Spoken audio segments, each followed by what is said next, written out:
Hello అండి, నమస్తే. Welcome to రావు గారి ఇల్లు. సీ ఫుడ్ ప్రియులకు తప్పనిసరిగా నచ్చే రెసిపీ అండి ఇది.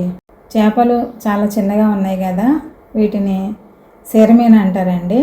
వర్షాకాలంలో విరివిగా దొరికే చేపల్లో ఇవి ఒకటి. ఏడాదికి ఒకసారైనా వీటిని తినాలని చెప్తుంటారండి.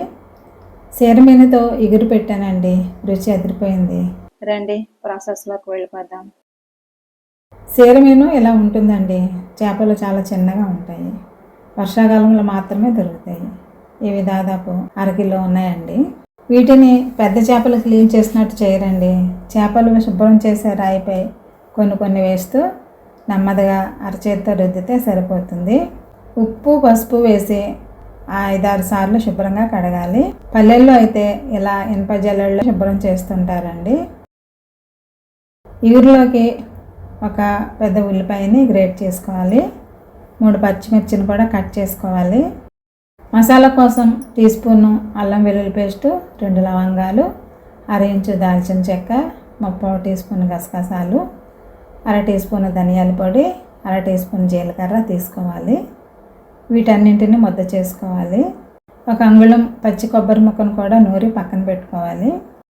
చిన్న నిమ్మకాయ అంత చింతపండును నానబెట్టి పులుసు తీసుకోవాలి.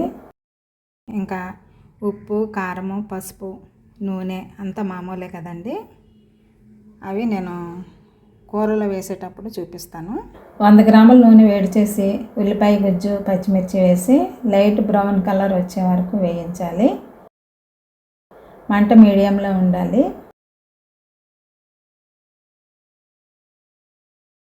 ఇవేనండి ముద్ద చేసుకున్న మసాలా కొబ్బరి. చూడండి, ఉల్లిపాయ ఇలా వేగాలి. ఇప్పుడు అల్లం వెల్లుల్లి ముద్ద వేసి పచ్చివాసన పోయే వరకు ఫ్రై చేయాలి.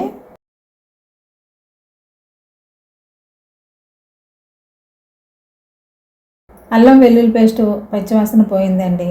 ఇప్పుడు రుచికి సరిపడా ఉప్పు, 1/2 టీ స్పూన్ పసుపు వేసి కాస్త సెగ తగలనివ్వాలి. మంట మీడియంలోనే ఉండాలండి. ముద్ద చేసుకున్న మసాలా కొబ్బరి వేసి 10 లేక 15 సెకండ్లు వేయించాలి. ఇవి కూడా లైట్గా వేగి మంచి అరోమా వస్తుందండి. అప్పుడు 1.5 టీ స్పూన్ కారం వేసి బాగా కలపాలి.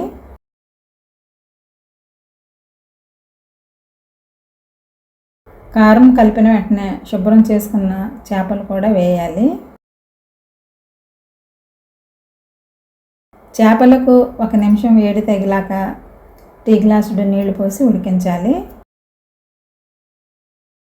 మూత పెట్టి 3 నిమిషాలు మీడియం ఫ్లేమ్లో ఉడికించాలి.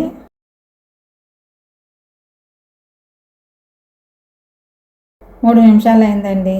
ఇప్పుడు చింతపండు పులుసు, మసాలా నూరుకోగా కలవాన్ని కడిగిన నీరండి ఇది కూడా కలిపేస్తున్నాను. ఇగురు కాబట్టి నీరు చూసుకుని పోయాలండి. నీళ్లు తక్కువే పడతాయి. చివరగా కొత్తిమీర కూడా చల్లి మంట సిమ్లో పెట్టేయండి. సన్న మంటపై 5 నిమిషాలు ఉడికిస్తే సరిపోతుంది. 5 నిమిషాల తర్వాత స్టవ్ కట్టేసి కనీసం 1/2 గంట రెస్ట్ ఇచ్చి సర్వ్ చేసుకోవచ్చు. చేపల కూర కాబట్టి ఈరోజు వండితే మర్నాడు తింటే ఇంకా బాగుంటుందండి. సీరమీన ఇగురును మట్టి పాత్రలో చేస్తే ఇంకా రుచిగా ఉంటుందండి. మీకు అందుబాటులో ఉంటే తప్పనిసరిగా చేసి చూడండి. ఇదేనండి మన సీరమీన ఇగురు. రుచి ఎక్సలెంట్ అండి. చేపల్లో ముళ్ళు ఉంటాయి, గుచ్చుకుంటాయి అన్న బెంగ అక్కర్లేదండి. అన్నీ మెత్తగా ఉడికిపోతాయి. చక్కగా వేడివేడి అన్నంతో కానీ జొన్న రొట్టెలతో కానీ తినేయచ్చు. సీరమీన కర్రీ రుచి మామూలుగా లేదండి, సూపర్ అనే చెప్పాలి.